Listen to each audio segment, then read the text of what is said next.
Working isn't just good for you, it could be one of the most powerful things that you could do for your daughter's career and your son's relationship. A Harvard study shows just how much mothers working impacts their daughters' future careers, earning capacity, and relationships in a romantic sense. And the data is wild. It's really not what you'd expect. We talk about an industry that grows when everything else shrinks and a $10 billion deal that could reshape every high street pharmacy. We invest in beauty products. We invest in all sorts of things in this space as a consumer, but often women aren't actually investing in this industry when it comes to their portfolios. So we talk about opportunities to invest and make money in this space. And finally, we update you on a $3 trillion IPO that's coming to market. We've spoken about Anthropic, we've spoken about SpaceX, and now it's OpenAI's turn. This is The Curve Weekly, where we read the finance news so that you don't have to. I'm Vic Harris, a finance professional and have had a career out of making money for other people. And I'm Sophie Hallwright, ex-TV radio producer who was really sick and tired of not understanding the economy or how to make money through investing. So we started this podcast. We're also joined by our podcast producer, Emily Rigby, and our social media manager, Lucy Monroe, who helped make this podcast possible. But before we get into the headlines, a quick word from today's sponsor.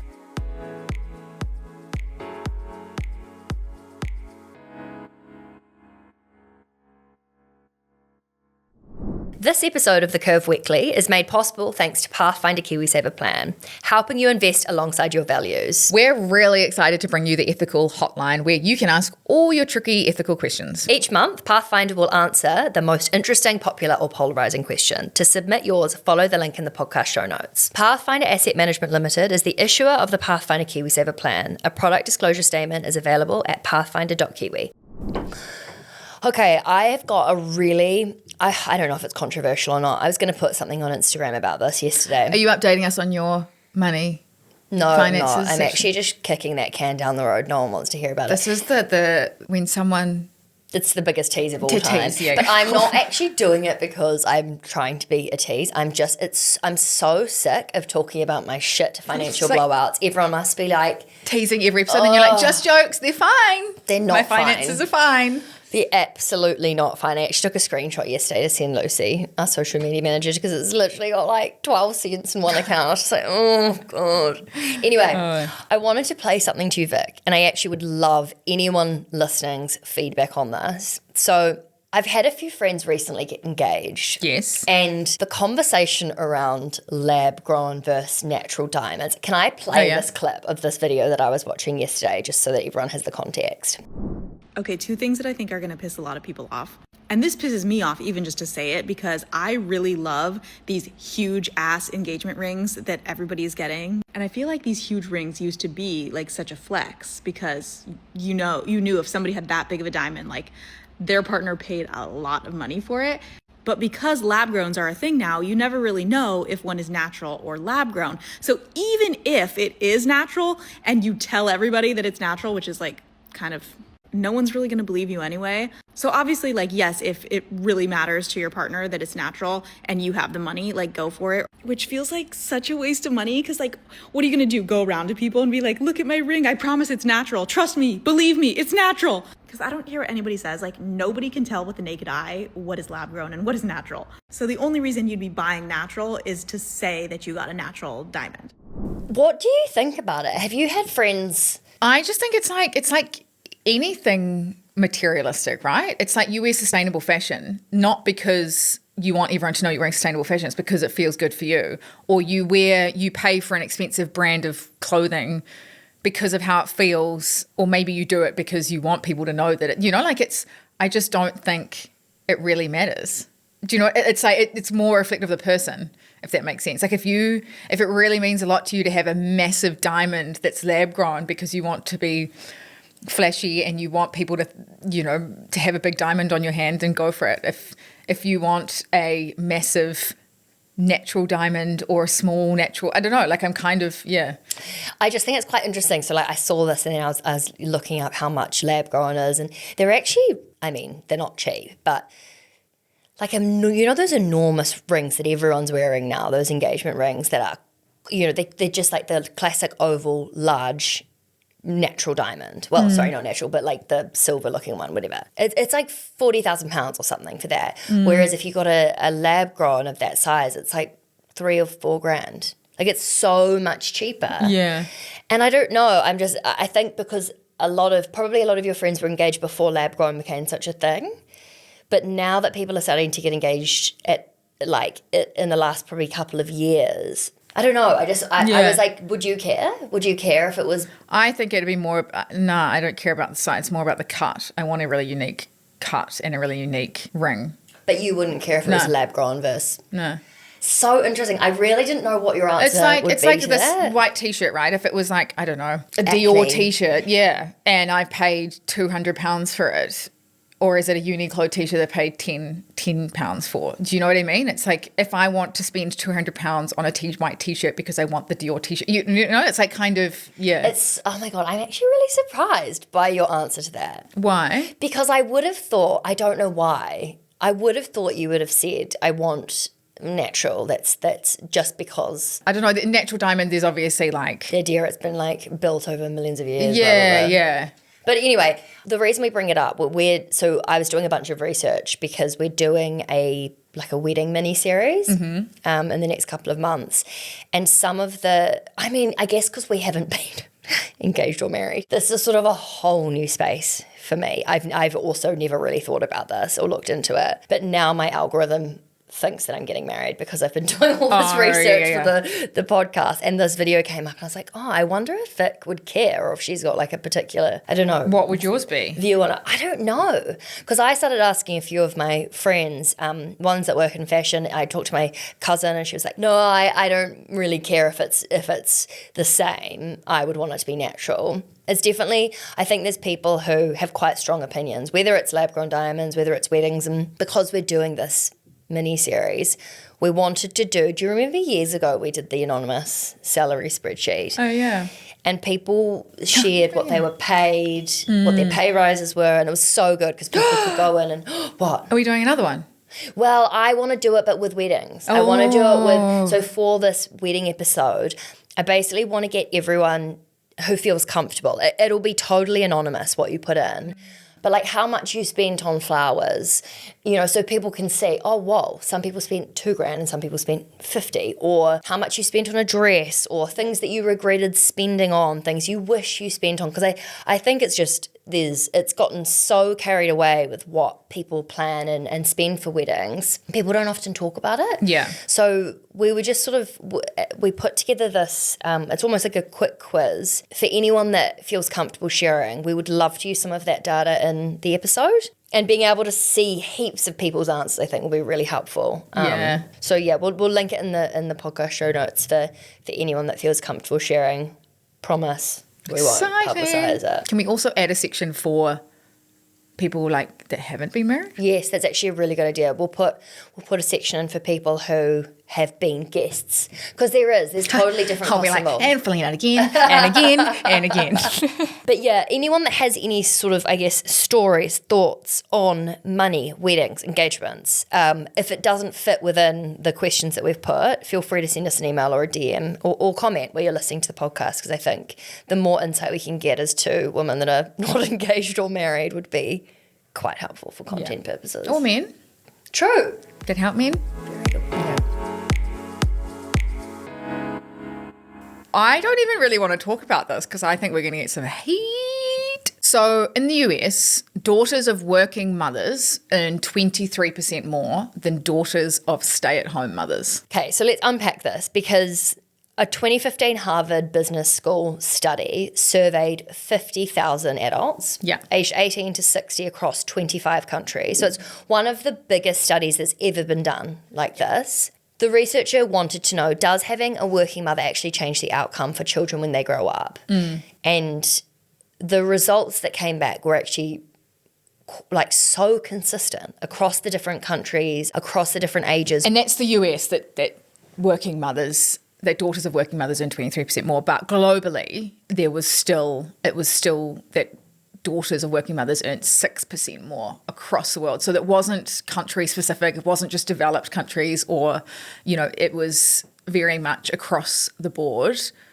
And the interesting other thing is that sons of working mothers grow up to spend nearly 8 hours more per week on childcare, and 25 minutes more per day on household chores. So there's this understanding of I kind of need to go above and beyond when it comes to the household labour. That particular point, when I first read it, my response was, oh, it must have been because they've seen their mums at home working and they realise how much work it is. But then just hearing you say that, I'm almost surprised that if they're used to growing up in a household where they've seen their mum do all of the chores, that they wouldn't then find themselves in relationships where they expect their mothers to do the same. And in the same way that the stat around women earning, 23% more because they've seen their mums work, it's almost equal and opposite. Do you know what I mean? Like the fact that they're picking up more household chores, you almost would expect them to operate in a really traditional relationship where they don't do any. Yeah. And maybe it is, and I'm talking about heterosexual relationships here, but maybe it is because their fathers also picked up more of the chore, you don't know, what but they could see that, okay, well, their mothers are working, so then their fathers are working, so therefore they both have to kind of put in. But I guess I want to say here, and the reason I kind of didn't want to say it is this is absolutely no disrespect or anything towards stay-at-home mothers, because some people don't have a choice, the cost of childcare, etc., or that is their choice and that is totally fine. It's more just the stat and this research. And I know it's, over 10 years old, but there has been a bit of an update as well in the last few years on this research. And it shows that it's not just in the household, so it's not just your parents, it's more in your community as well. So they did another study and tracked teenagers across nearly 150 different schools and followed them on their way into adulthood. And it showed that young girls or women who grew up around working mothers, so not just their mother, but other, like friends of friends and in their community, were far less likely to drop out of the workforce or step back after having children themselves. So they had much less of an impact of the motherhood penalty, which we've spoken about, because I guess they understood that impact. I mean, if I think about my own situation, my mum took quite a decent chunk out of work to have kids. She didn't work for about 15 years. But my experience was that the breakdown within my parents' relationship, a lot of that was around money and work. And so my mum started getting back into work, and that's where their relationship ended up, kind of breaking down. And I don't know what maybe I've taken from that, but she then got back into work a lot later in life. And it's so much harder when you've had that massive career break. Like, I saw her going into work in retail and all sorts of a lot lower paying jobs than she would have if she'd stayed in what she was doing before. And I feel like for me, the idea of taking time, I mean, not only just because of the curve, but it just sort of doesn't really cross my mind. Imagine handing your CV over to an employer and they're like, well, what were you doing for the last 10 years? And you're like, I was raising a family. I had a full-time job, but it's not considered a job in as such that it's paid work. So it's so diminished, but it's actually like, no, I was doing another full-time job.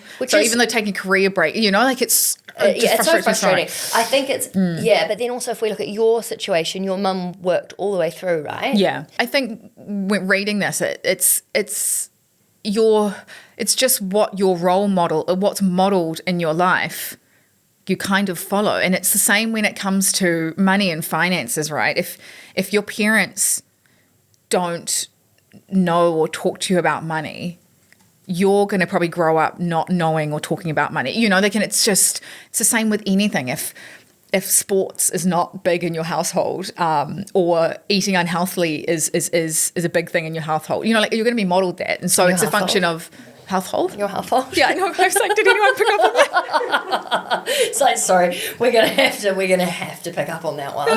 Damn it. You're a product of your environment, essentially, and so that's why I feel like, when women have now stepped, a lot more women are now wanting to focus on their careers than men, or needing to financially. Yeah, exactly. From let's say 10, 20 years ago, there's still this massive full-time job that needs to be done, and that is raising children. And so it's like, okay, well, if whoever it is in that partnership, And like hats off to any of single parents out there because they do not have this luxury. On earth. Like absolutely amazing. There has to be a conversation of who does what, because as soon as you have kids, you've got 3 full-time roles for people that want to stay in their careers. So it's like there has to be a conversation of It's so mind-blowing to me that the government doesn't pay for that. Oh that there's my God. no gap that's being filled. It actually blows my mind. The more I think about it, the more I'm just... I did a talk at a law firm the other day and was talking about this and talking about pensions and the motherhood penalty, and this girl in the front row was pregnant, and then I spoke to her afterwards, and she was like, oh yeah, thankfully our work gives us, full pay, rah. And I was like, amazing. She's like, I do not know how I would survive on £150 a week living in London. Is that how much That's how much the government pays. I'm just like, have no politicians come out of a woman? Like how? Like in terms of, like, in terms of, I was like, I'm confused. like all of those politicians have mothers that had to make and fathers had to make incredible sacrifices for them. It blows my mind. That is not the first thing in the agenda of any politician that comes into power. Anyway, that's a whole other can of worms. Some kind of lobby situation. Oh, I would love to, honestly. I think the most interesting thing to come out of that study, and it's probably worth just saying because there's a lot of, I imagine, mums who are working, raising the kids, and that maybe feels like, oh God, so now I'm also doing something that's not positively impacting my daughter's future earning potential by having to do, by either having to or choosing to stay home with them. But I think the surrounding kids with diversity and role models and different types of role models is super important. Because what this study tells me is that actually it's almost beneficial for young boys to see their mums staying at home, but it's beneficial for young girls to see their mums going to work. Totally. Because the way that young boys step up and help with the household is by seeing how hard their mum works at home. And how attractive. It's kind of the opposite. How attractive is it, like dating a guy that can actually say no more. There's nothing more of an aphrodisiac than someone that empties the dishwasher. Oh my God, doing the dishes, like jump me now, honestly. Yeah, no, it's so true. There's so many memes of it, and people think that they're funny, but no, it's true. If you come home to I don't know why household chores being done really turns me on. I think it's just because, well, to be honest, it turns me on when I do it for myself, Oh, totally. And I'm like, the house looks amazing. Like on a Sunday, if I've done the dishes, if I've done the dishes, lol, I promise my dishes don't just sit there undone. But, all week. in terms of my washing's done, I've done a grocery shop, I feel like the smuggest person in the whole world. Yeah. If anyone's got thoughts on that, whether you stay at home with the kids, whether you've gone to work, if anyone's got any thoughts on this, we've got our Curve hotline, which we'll link in the show notes. Feel free to leave a voice note, a ramble. Really, I think with this kind of thing, it's so hard. Both of the topics we've just spoken about, we are childless, not engaged, and haven't got married. There's these huge, big life moments where we're kind of talking about these things that are so relevant to our audience, and we've never experienced them. So really open that up to anyone that wants to share their thoughts. So Chemist Warehouse is wanting to buy Boots. Context. Chemist Warehouse is an Australian brand? Yes. Yeah, Australia, New Zealand.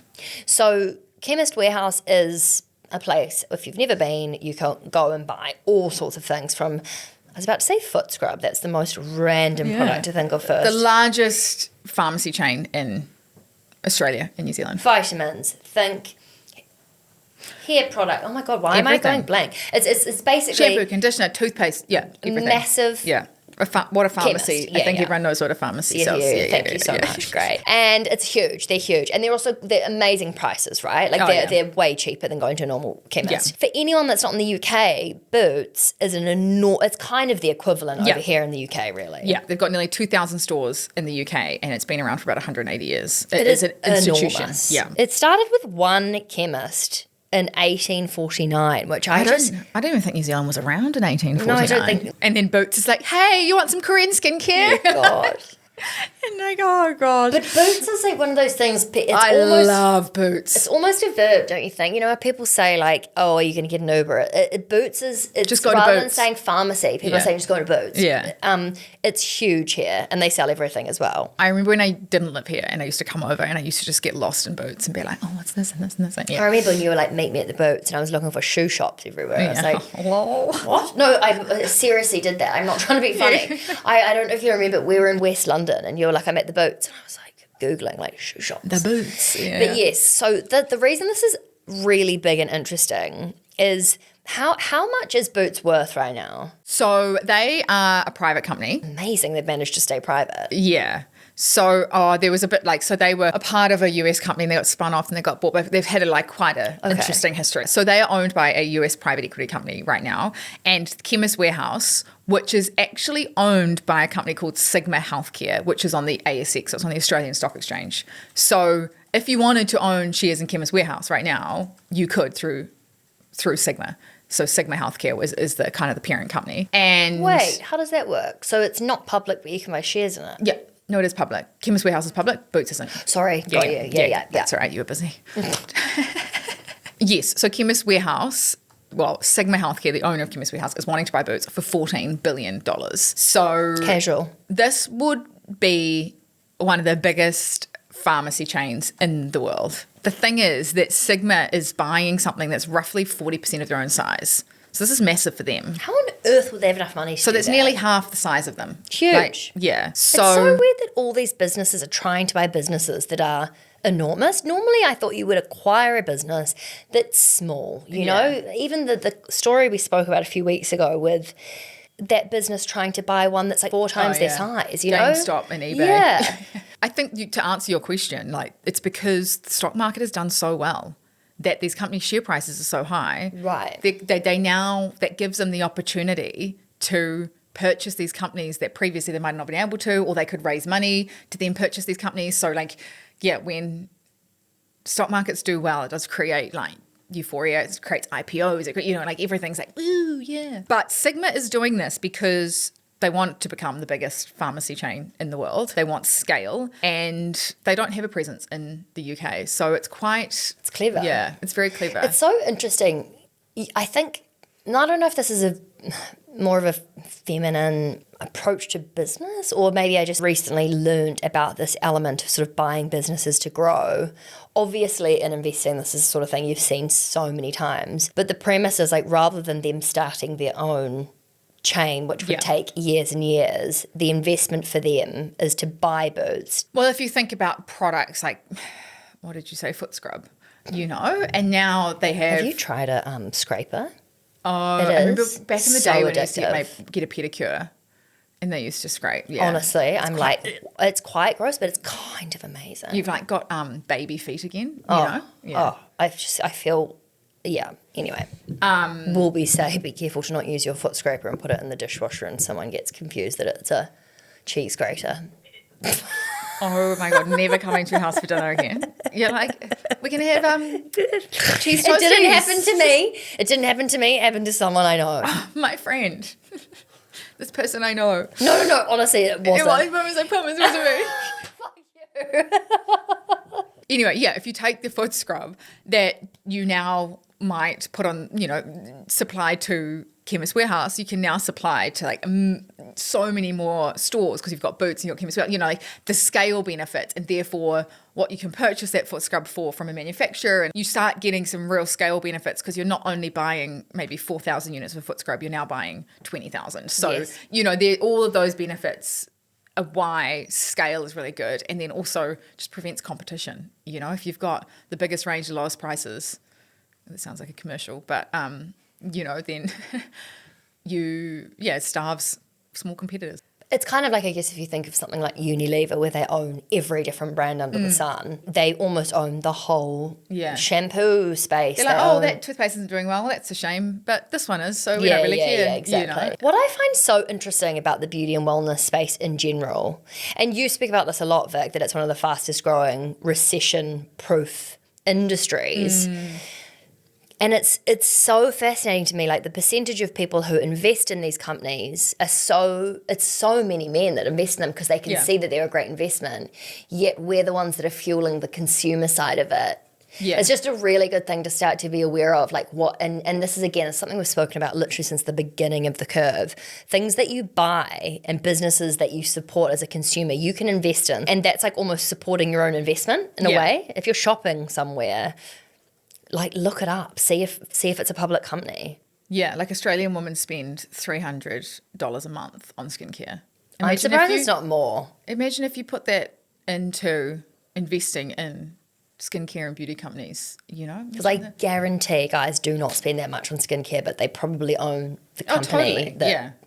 And we're out there looking great and they're out there generating wealth. I kind of love to be doing both. The beauty and wellness space is absolutely booming. I mean, God, I can't even look on social media without hearing the word peptide and collagen and like all of that. It's crazy. Peptide. It's Hailey Bieber and her road is so good at marketing. I know. I just want all the peptides on my lips. I think that's what they are, right? Just all over my body. Yeah. Give me a peptide. But the beauty industry and personal care space is projected to reach nearly $700 billion in revenue this year, which... Can you put that into context for how... That's the size of Switzerland. Almost like the net worth of the country is worth just that one industry. Yeah. It's crazy to me. And this just keeps coming up in the Curve Weekly around new brands that are coming to market, acquisitions. I feel like so much is happening in this space. It's expected to grow about 7% a year, which doesn't seem like a lot, but that's kind of above population growth. If you think about the beer market's growing 2% a year. So beer, like drinking beer. Drinking beer, yeah. So 7% is pretty good. Like that's quite high considering that's above population growth, above inflation, above people are spending and spending and spending, and women account for over 80% of the global skincare market. Imagine if we looked at all of our audience, all the women in the world, and how much we were spending on. Let's do an anonymous salary spreadsheet, but for cost of skincare. Not just skincare, but beauty. Yes. Because if I look at I think it'd be quite shocking. For my beauty account, how much do you spend on beauty a month? I'd probably be, on average, around 200. No. I put nearly £200 a month into my beauty account. Yeah, I'd probably... But that's for like... My skincare is like £30. Yeah, and then I'll do a facial every 6 weeks kind of thing. I mean, I guess because also you don't have to dye your hair or anything really. Well, you do, but it's not that expensive. Yeah. Point is, the amount that we spend on curating our faces and our hair and our bodies is absolutely crazy. And I think... we've spoken about the lipstick effect and the idea that when everything is expensive and people are struggling with cost of living, the things that people don't often pull back on is that, which is totally kind of crazy. Yeah, the lipstick effect it was actually coined by Estee Lauder. It was coined by Estee Lauder, the chairman of Estee Lauder, after 9/11, when the terrorist attacks, and the stock market fell off a cliff, and he noticed, and so did the economy in the US actually, and he noticed that people didn't stop spending on skincare or beauty. They stopped spending on a new car and a holiday and everything, but the thing that stuck was these small luxuries like mascara, lipstick, people still want to feel nice. And it's kind of like what we were talking about a while ago with Gen Z and how it's so expensive to go on holiday and, all of that right now. And so they buy like really cute matcha and like take a photo and, it's like those little moments, those little experiences. Actually, yes, we spoke to Maddie Borge, who's a UK-based Norwegian content creator, business owner, and she spoke about this, and it was the first time I had heard it. Actually, let's play a tiny clip of that conversation because I think for anyone that hasn't listened, it's so interesting. What other trends or ways do you think that Gen Z are starting to spend their money or think about their life that is different from generations before? People are spending their money on more like themselves and their development, because if you can't, buy a house or you can't like buy a car or whatever, then it's more like, okay, what can I do for me? it's the little luxuries. That's one of the things, which kind of, I mean, there's this rise. Is that like getting your nails done, or what is a little A luxury? little luxury is like a little treat. And that's why we see this really high increase in like discretionary spending on things in a generation that doesn't have as much money as the previous generations, you know? So like you can spend a lot more money on, you know, a matcha, a £5 matcha a day, or like getting your nails done as a little luxury for yourself. The thing with this is the lipstick effect, the idea of it's coined a long time ago, right? Like 20 years.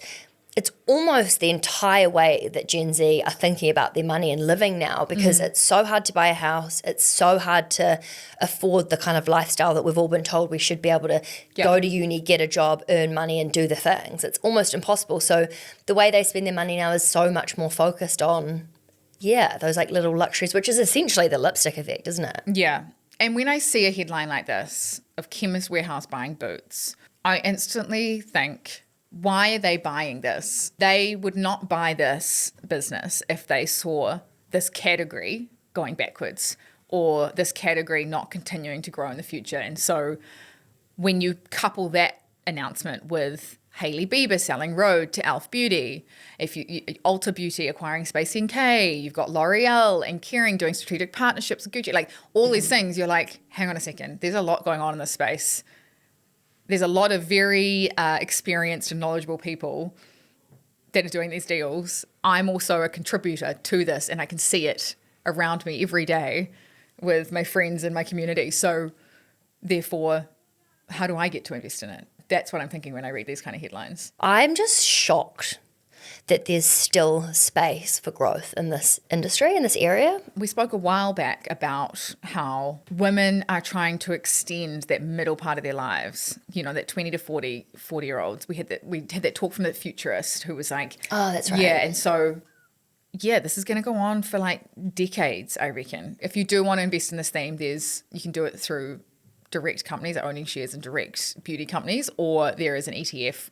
There's one called the Global X Beauty Index ETF, which invests in a whole lot of beauty companies. So that's quite a cool idea. I think if you're one of those people that are spending lots of money on Rhode or on any kind of beauty product, you should consider thinking about investing in the industry. Yeah, maybe it's for every £100 that you spend on beauty products, you put £50 into beauty companies and just see what happens.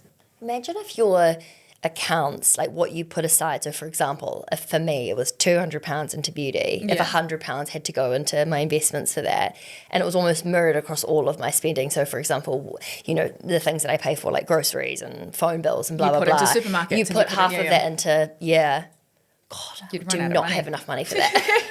Do not have enough money. Coming up after the break, we're going to talk about another massive IPO that is coming to market in the AI space. But first, a quick word from today's sponsor. A recent study Mindful Money did found that 50% of New Zealand investors are worried about greenwashing. And honestly, I get it. It's really hard to know what to trust these days. And that's why we've partnered with Pathfinder KiwiSaver Plan, because they make ethical investing understandable and accessible. For Pathfinder, being ethical means avoiding some profitable companies. So, for example, Amazon, IBM, Tesla, and instead investing in a diverse mix that aligns with their ethical investment policy and aims to grow wealth over time for their members. So you can invest in the Pathfinder KiwiSaver Plan, and they'll do all the difficult thinking for you about whether a company is ethical or not based on their policy. Pathfinder Asset Management Limited is the issuer of the Pathfinder KiwiSaver Plan. A product disclosure statement is available at pathfinder.kiwi. So we have had 2 massive IPOs. We've now got a third. Right. So everyone is kind of losing their SHIT over this. It's so weird how obsessed with this topic people are. The reason this is such a big deal is because when businesses go public for the first time, they're basically sucking a huge amount of money out of the stock market and out of people's wallets. These 3 companies that are going public are not only the biggest companies to ever go public ever, but it's effectively $3 trillion companies. Never before have we seen businesses valued at this when they've first gone public. No. It's so weird because I think when you talk about millions, you're sort of like, yep. You go to billions and you're like, kind of finding it hard to understand. Trillion is just kind of unfathomable, but they're enormous. Yeah. So all together, we've got OpenAI, Anthropic, SpaceX. Altogether, that is $3.6 trillion that is IPOing this year. And we have never, ever seen an IPO pipeline like this. And to put that in perspective, that is 6% of the entire US stock market. 6% it's like adding the entire size of the Australian stock market to the US stock market. It's enormous. Yeah, in 1 year. Almost comical, we would say. Like imagine if we're like, we're just going to put the Australian stock market in the US and we want you all to buy shares. I think this is a bigger thing though, is that to have 3 of the largest AI companies coming to market within the space of 6 months is kind of comical. They're all kind of jostling for this kind of wanting to be a public company. And you've got SpaceX coming first. It's coming out after this podcast is recorded. So by the time you hear this, it would have IPO'd. So it'll be interesting to see what it's done. But that's going first. Then literally last week we had Anthropic file its IPO documents. Claude, for anyone that doesn't know. And then literally a few days later, OpenAI was like, well, we want to file too, we want to IPO. So do you know what it's giving? It's giving, I broke up with my husband, now I'm getting remarried, and then as soon as the ex hears that they're getting remarried, they propose to their new partner. It feels too weird that all of them have come out saying it at the same time.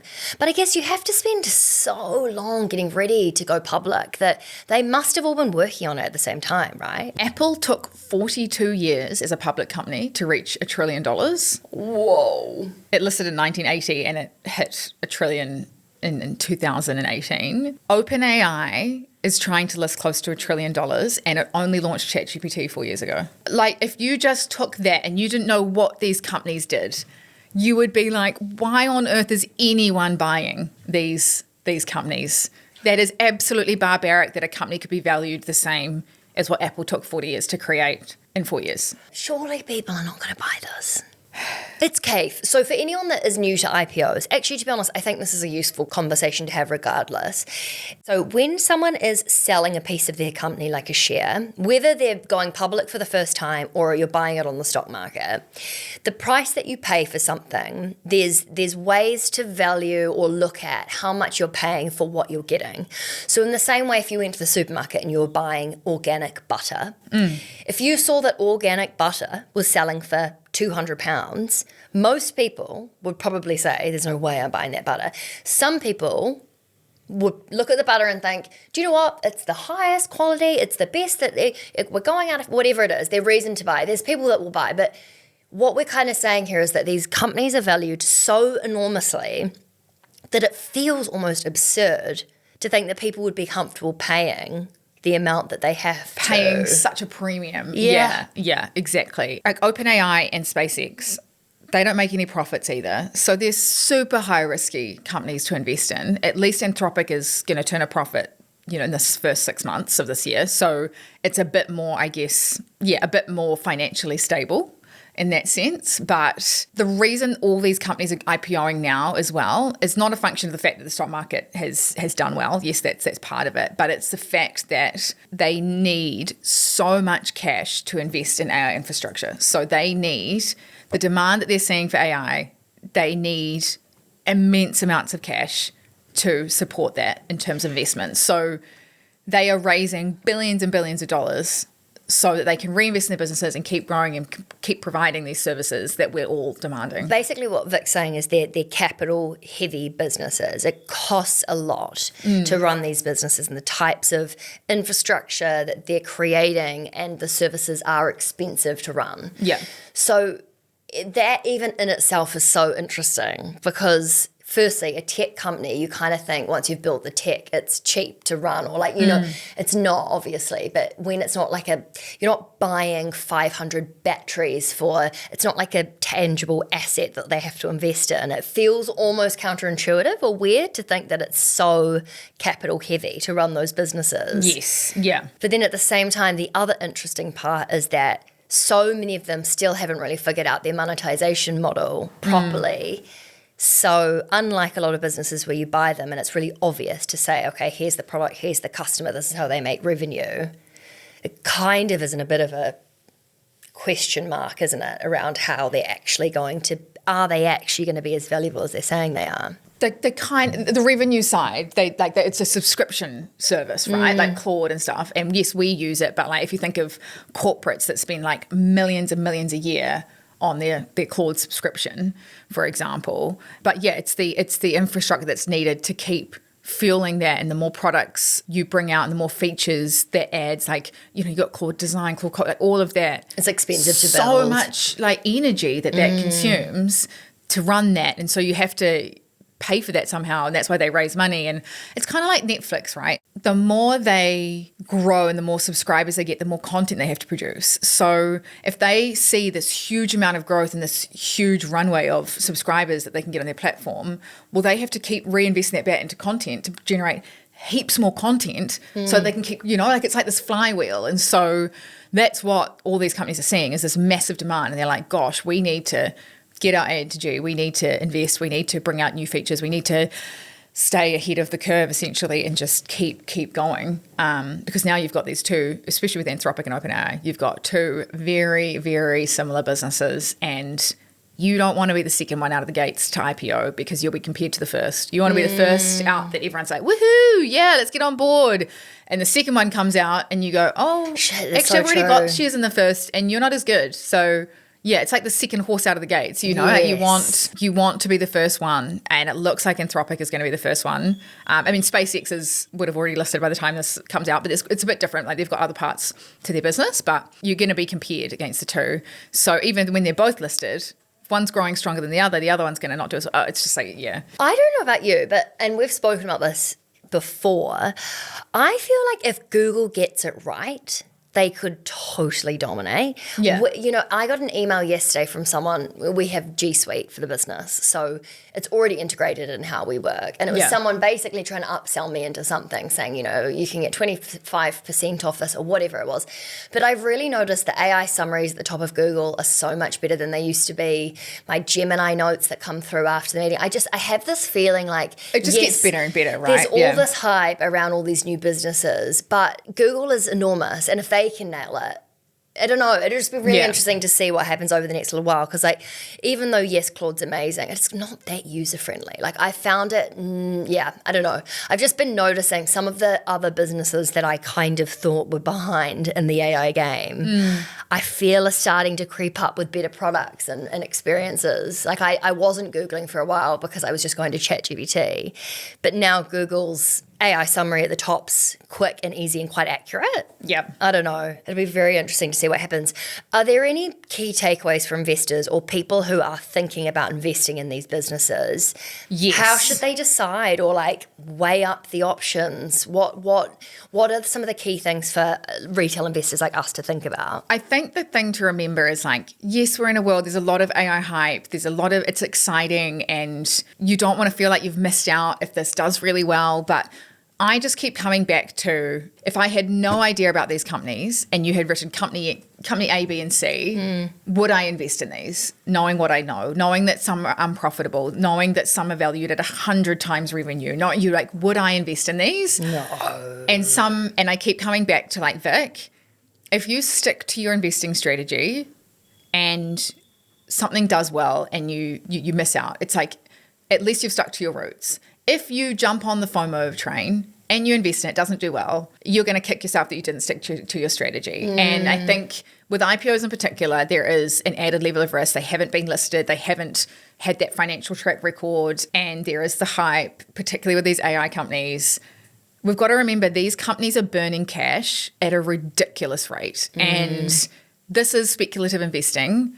There is super high expectations, and we cannot forget that it was only last year that Nvidia lost $600 billion in one day in terms of its valuation when that Chinese competitor DeepSeek came out. And even though it's kind of, you know, what even happened to DeepSeek, it had such a profound impact on this company because the expectations for Nvidia at the time were so ridiculously high. And the expectations for these three companies, OpenAI, Anthropic, and SpaceX, are ridiculously high. I think anyone smart, like anyone that's a really good investor, I don't know if they would be investing in these. I could be so wrong. The thing to remember, though, is that even if you are like, well, I'm not a professional investor and I'm not making big decisions. If you are invested in big, like the ETF, the top 500 companies in America, you may actually be investing in all of these without even realizing it. So it's definitely something to think about. Like if one of these companies does crash and it's a huge portion of an ETF, it'll drag it down. I mean, because SpaceX is effectively going straight into the NASDAQ 100 index, which is the top 100 tech companies in the US. And so, if it doesn't do well, it's going to drag down that index. You know, it will eventually go into the S&P 500. I think it's after, it has to be 12 months, listed for 12 months. But these companies are going to be 6% of the US stock market. 6%? Yeah. They're 6% of the US stock market. So if they so sneeze, huge. the market's going to catch cold, you know, like it's, Do you think that diversifying away from the US, if you don't really believe in the way they're being valued, well, the US is a something you tech could play. do? The US is a tech play now, right? Like if you think you've got Google, Amazon, Nvidia, Apple, you have SpaceX, Anthropic, OpenAI. Like if you want to invest in tech, you invest in the US. You know, it's if you want to invest in other things, you kind of invest elsewhere. It's the UK has very few tech companies. New Zealand has very few tech companies. ASX is usually like it's mainly oil and gas. You know, it's kind of Australia. Well, it's got a lot of companies that are kind of tied to Chinese growth because it exports to China. Like a lot of its top companies in its index. So I'm so intrigued to know how this plays out. There's a quote, and I can't remember the exact words, but it's something that like losses hurt twice as much as gains. So if you invest in something and it doesn't do well, that hurts much more. So even if you've lost $1,000, that hurts twice as much. So it hurts by like $2,000 than it does if you miss gain the opportunity. that. It's so true though.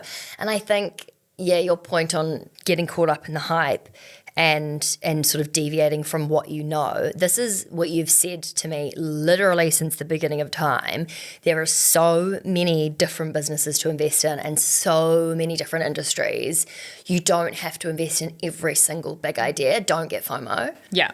And you're right, like Google, way more stable, consistent deliverer, not valued at a ridiculous multiple. I would way prefer to invest in that than jump on the FOMO bandwagon. And I'm like, would Warren Buffett invest in this? I love that. What would Warren do?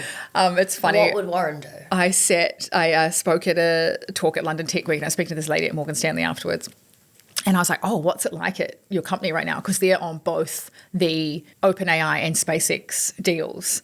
And so they get like about 500 million from, like, I think that's from one, and they'll probably get, similar from OpenAI. Oh, because they're working on the deals. They're working on the deals. So, and SpaceX obviously lists after this podcast comes out. But yeah, and so she was like, honestly, Vic, it's like someone has cut off all the heads of everyone at Morgan Stanley and they're running around like headless chickens. She's like, it's absolute chaos. Because one thing, you do not want to F this up. Like if there is a technical issue, if there was like anything goes wrong, this is the biggest IPO in history. And if you F it up as a broker, you'd probably have OpenAI and Anthropic go, actually, we're not using you. Like it's quite career defining and business defining. Yeah. It'd be like a real estate agent that stuffs up a massive house sale. You're like, well, I'm definitely not using you again. Or, and then every other massive house sale can see that happening and go, nah, screw that. We're going to use this. The whole of Morgan Stanley is just like living and sleeping at work. Oh, totally. Yeah. But quite amazing to be on the world's biggest IPO. I'd love to be a fly on the wall. Anyway. Yes, we will see what happens. We will see. I mean, I think I'll probably, in case anyone's interested in my investment approach here, I think I won't buy at IPO, but I think that if they absolutely tank it afterwards, I'll be like, perfect, I'll give it a buy now. Well, and that's when the valuation is probably a lot more appropriate, right? But then it depends, why is it, there's so much in it. But yeah, I'm excited. It's good to have like exciting new things come to market. But it's so weird how excited I get about this kind of thing now. As in, if I get a notification like the stock market's falling or AI tech stocks are falling, I'm like, perfect. This is going to be brilliant content for the kids. Brilliant. Yeah. Whereas brilliant for the listeners. People that I talk to, and I'm like, oh, great content. That's such good content. They're like, yeah, it's not ideal for me having $100,000 invested. People are really going to be impacted potentially in a really negative way buy this, whereas I'm just a fly on the wall that has like a little bit invested, so it's not a big deal for me. But Should we do a bet? yes. Oh my God, great idea. We're not condoning gambling. Yes, but this is such a fun idea. Let's absolutely do it. Maybe we should do it on socials. Yes. Yeah, should we do like a Sweepstake. Yeah. Lord, let's do a sweepstake. That's so fun. Like just say, yes, SpaceX IPOs tomorrow. What is everyone thinking we do? Up 10, down 10. Yeah. I don't know. By the end of the first day, what will it do? Fun. I reckon it's got to be up. Elon Musk will have all his fucking buddies in there being like... Yeah. If you don't... Simon, if you don't put in $5 billion... and keep... You're not coming to my support dinner that party. share price. Or Elon Musk will just put in his own trillion. Anyway. Okay, fascinating. Watch this space. Watch this space. We'll do a bit of a debrief next week of how it went. The Curve community question this week we have taken from the ethical hotline. So it's a really good question. It's about property and whether or not property investing is ethical. So we're going to go to that answer right now. And we've actually got Lily from Pathfinder to help us navigate this one. Hi and welcome to the ethical hotline. So this is something that we started about a month ago. So basically the whole point of the ethical hotline, in case you've missed it, we have spoken, I would say on the podcast for years and years about ethical investments, about ethical dilemmas. There's always this really nuanced, complicated kind of underbelly to ethical investing. And we actually got to the point where we just had to be really honest with ourselves and be like, we're actually not experts in ethical investing, and brought in the expert. So Lily is joining me today. Lily is from Pathfinder, which essentially the place that specialises in exactly this type of thing. So thank you so much for jumping on. Pleasure to be here. I'm looking forward to diving into it. We've had all these amazing questions submitted from our audience. And so every month we're going to be picking one of our favourite questions to answer. If I'm being honest, I chose this question because I was really interested in the answer. And thank you so much to Sarah for submitting this question. I'm just going to read it out. So the question is, ethics of property investment. Does it make it harder for people trying to buy a home to live in? I have one investment property. It used to be my home, but it's cheaper to rent a room in a flat and rent my whole place out. I'm tempted to buy another investment property, but I'm not sure about the ethics of it. I find this so fascinating, particularly because I've got 2 investment properties, and I do hear a lot of people say, oh, well, I don't buy property or I don't want to invest in property if it's not my home for ethical reasons. And I've always thought, okay, can we just dig into this a bit more, because what does that actually mean? Really, the short answer is yes. Like Sarah's asking, is my buying an investment property going to make it harder for someone who wants to buy a home to live in? Yeah, it's a question of supply and demand, right? So if there are more investment buyers in the market looking to buy a home at the same time as home buyers are trying to buy a house for themselves, then yeah, the competition is going to be higher. The prices will increase. Obviously, if there's more people competing at that lower to mid-range level, then the stock that's available will become more expensive and it can drive up the prices. I think the whole point with this question is, and you can extrapolate it out and look at all investments. As soon as there's lots of buyers, the price for something goes up. That's just the law of investing. There's so many examples of when lots of people want something and there's a finite amount, the price is driven up. Absolutely. That's what makes it a really great investment, right? Because you know that if you're buying it and then when you come to sell it, if there's competition for it, you can get a higher price. So that's the financial argument. But then this question is around, well, is it actually wrong to do that? And I think at that point you kind of veer into some of the nuanced territory. When you're thinking about property, there's so many elements to it. And I'm imagining Sarah, for example, who owns one investment property. It's not as though she has 15 of them. So it's not as though that's going to be driving massively the sort of barrier to entry for someone that's trying to buy their first home. In the same way for me, like I own 2 investment properties. Yes, it's more than someone not having any investment properties, but how much is that actually impact? It's so nuanced, isn't it? Ethical investing is just so hard to think about. No, it's okay. We can do this. We've got this, right? So, okay. The thing about buying multiple houses for investment means that you get these benefits that are bestowed upon landlords, right? You get tax incentives and advantages. Those same tax advantages aren't given to first home buyers, okay? So, and the more homes you buy, the more able you are to, obviously that's why it's financially sensible, to leverage those homes to buy more homes. So you say you've only got a couple, you're not buying 15, but you're kind of heading in that direction, or it's easier for you to do that once you get on the property ladder as an investment owner. And I've definitely thought about it. Like, I would like to get more, you know, like that has been my plan. And then I saw this question and I thought, oh God, now do I need to consider that this is actually really unethical? Like I was like, oh, that's why I wanted to talk about it, because I thought, shit, this is literally me. Okay, well, you guys didn't make the system, right? You nor Sarah made the system, right? And so let's think a little bit about, like, is there some middle ground? Say you are already an investment property owner. How can you do this well? Or, you know, it's a financially sensible thing to do. How can you do it conscientiously, right? With consideration to other people. So a couple of things to think about. One is that if you compete for a home that already exists and you buy it, you're not increasing the stock of homes in the area that you're buying, right? So this basically, you buy a house and the person that was going to buy it and live in it just misses out. But as an investment property purchaser, if you buy off the plans or a new build, then your money is actually contributing to increasing the stock of housing in that area. So you can look at it that way.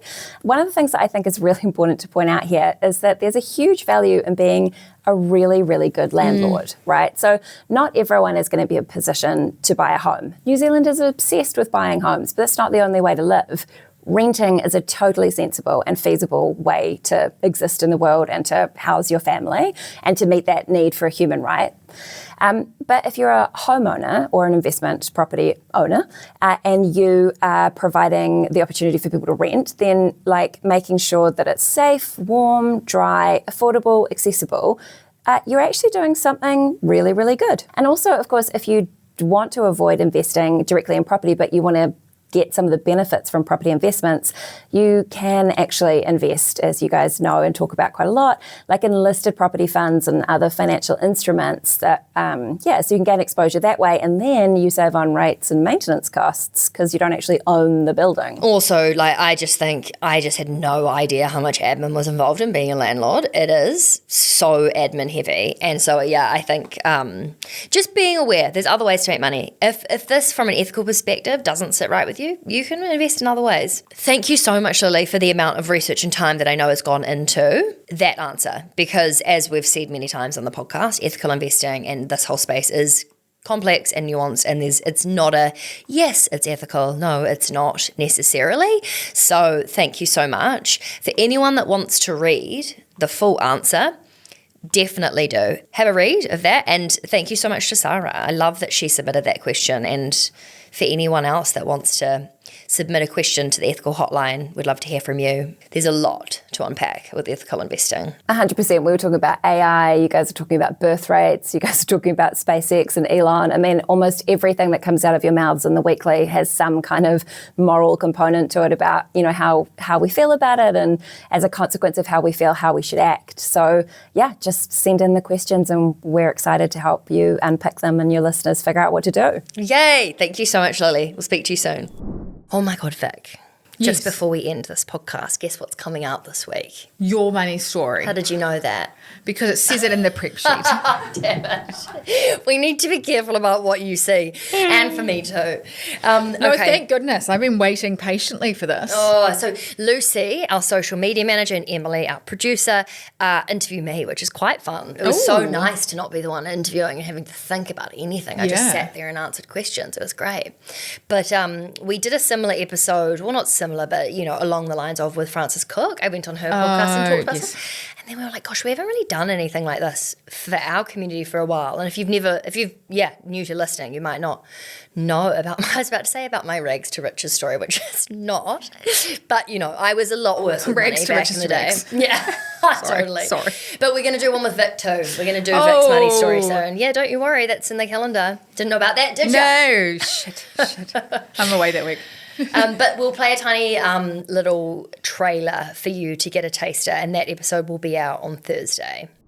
Oh God, it's so hard because I still think I definitely identify as being bad with money. For me, a lot of it, I think, was always wanting to keep up with the people around me. And I actually have a lot of memories of stealing as a kid. I don't know where that's come from or why. So this is a story about my daughter Sophie, who I dearly love. Has he scripted this? It was like I'd opened the floodgates and I just kept going and I stopped saving the receipts and I kind of just like went into this weird black hole and was just like spending. It was an obscene amount of money. I mean, I can't even explain the amount of trouble I was in. Sophie has acquired something this year, which is super exciting. Stop it. What has she I'm acquired? so scared where you're going. Boyfriend. Oh my God. Where have you sort of landed now in terms of especially navigating money inside a relationship? You are going to die at the answer to this question. I actually had never said this before on the podcast or actually anywhere. And I'm like quite embarrassed to admit this. Can I just say that this is going to make an amazing trailer? Seriously. Keep going. I'm like so nervous about this one, weirdly. I don't know why. Anyway, The things we do for the people. I know. Have a great week, everyone, and we will see you for the Curve Weekly next Monday. Bye. Thank you so much for listening to the Curve Weekly. Make sure you hit subscribe or follow wherever you're listening so you're always up to date with the latest finance and investing news. And feel free to leave a comment to let us know what you thought about this episode because we would love your feedback. We've got new Curve Weekly episodes for you to listen to every Monday, but until then, listen to Erasing the Curve. These are our in-depth podcast episodes where we chat about all things money. We're also around all week on socials if you're hungry for more Curve content, and all the links are in this podcast's show notes. We hope you have a great week, and we'll catch you for the next episode of the Curve Weekly on Monday.